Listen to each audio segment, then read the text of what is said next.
one of the things that you have to add to this sort of debate is, I mean, I know that your family's experience in Canada was really pretty damn harsh. I mean, if I remember correctly, your dad was one of the first people to wear a turban in Toronto, and you guys had the misfortune of moving into a pretty rough working class neighborhood where there was some thugs after you on a fairly regular basis. I know that you were featured in Maclean's magazine on the cover as a consequence of all the, I would say, persecution that you endured. And you were just a kid when that was happening. Yeah. My dad was one of 5 men in a turban. This was 1970s Toronto, and we were living in sort of East Toronto at the time, the Pape and Danforth area, but south of there. And our home was vandalized and cars trashed, and we were constantly bullied and attacked. And my dad was denied a job as a security guard at Gerrard Square because he wore a turban. But here's the thing, like my dad, my family, that happened in the 70s and 80s, but we have never, ever had a problem in the last 25 years. We have equal access to everything. I mean, Jagmeet Singh is wearing a turban and he's the leader of the NDP. So Canada has changed drastically. And if I had to choose another country in the world to live in, I wouldn't choose one. I can't imagine a better place to live. So yes, horrible things happened. And we were in Maclean's and we suffered immensely, especially my dad. But this is what's amazing is Canada is now, I'd say, like probably the least racist place on earth, yet there are some people who are adamant that we are still living back in the 50s or 60s when things were unbearable for people of color, and that's just not true. And when I point it out, it's just not true, and I know it because I've lived it. I'm told I suffer from internalized colonialism and internalized racism. And yeah, well, that's the classic leftist argument to anybody who fits one of their hypothetically victimized groups who dares to stand up and say, wait a minute, that's actually not been my experience, and I'm really happy to be living here. And yeah, well, I think that we've done an amazing job in Canada. I mean, Toronto. I mean, I'm living proof of it. We are living proof of it. What we went through in the 70s and now, I mean, it's a difference of night and day. There's absolutely no comparison. I've never had a racist comment made towards me. My parents, uncles, aunts, cousins, nobody in the community that I can think of. It's just not there. Like, it feels like we're looking for a straw in a haystack. Well, I'm also very worried about this because I think that I would say the biggest potential place of racial tension in Canada is likely with regards to the First Nations people, because there's still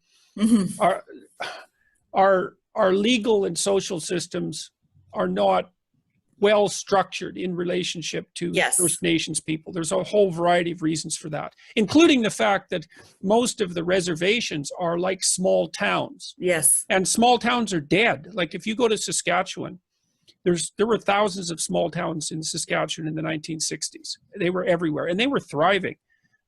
I was in Saskatchewan all the time in the summer when I was a kid, but they started to deteriorate really badly in the 1970s. And now in Saskatchewan, in pretty much every small town, you can buy a lot and sometimes a house for hundreds or thousands of dollars. And the reason for that is that there's no economic model for the persistence of small towns. And reservations are basically small towns, and they're dotted all over Canada, but they're completely economically unviable. But no one knows what to do about that. Like, they can't be sustained. It's impossible because there's just nothing. There's nothing there that gives them an economic structure and foundation. So there's lots of serious problems with regards to First Nations quality of living. But to attribute that in some blanket way to racism, I think is a major, it's just, there's racism. Like, make no mistake about it. And, you know, I think people are innately ethnocentric. It takes some work to overcome your initial skepticism, let's say, about people who are manifestly different than you are. But I think people of goodwill can do it quite rapidly. But to blame all of the structural problems that are associated, say, with the First Nations in Canada on racism, especially now, I think it just doesn't help.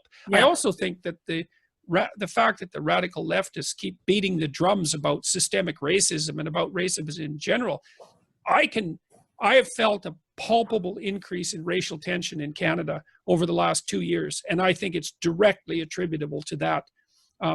And the US. Too much. Well, in the US, for sure. There's absolutely no doubt about that.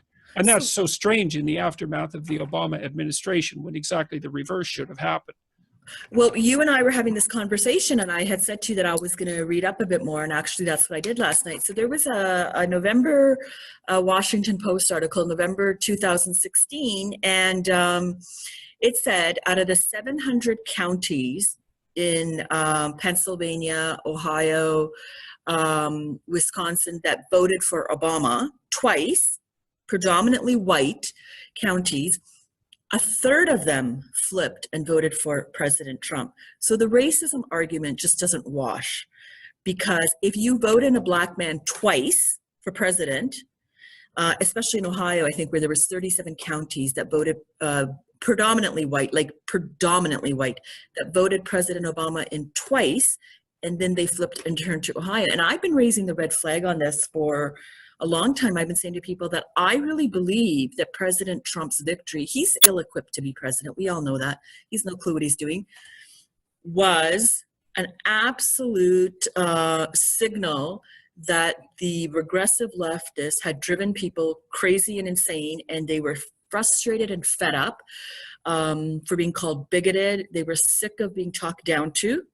And they're still being talked down to. Like the classic response of the mainstream media to the existence of Trump is to basically assume that 50% of the American electorate are stupid, racist bigots. Like Hillary called them deplorables, the basket of deplorables. Yeah. But you know what? I've been actually kind of looking at what the grievances are and what the concerns are. And these sound like really decent people to me, but they're asking real questions about unvetted immigration, large amounts of immigration to the country, border security, millions of illegal immigrants. They're asking very real questions that would concern anybody. And for that, they're being labeled bigoted and racist. Yeah. Well, that's the sort of thing that's driving this dangerous polarization, and it's really unfortunate. Yeah. So, and my concern ever since Trump has been elected is that we are going to create a toxic environment in Canada, because from the universities and colleges, we can already see it's there, that we are going to drive people in Canada to very radical fringe positions.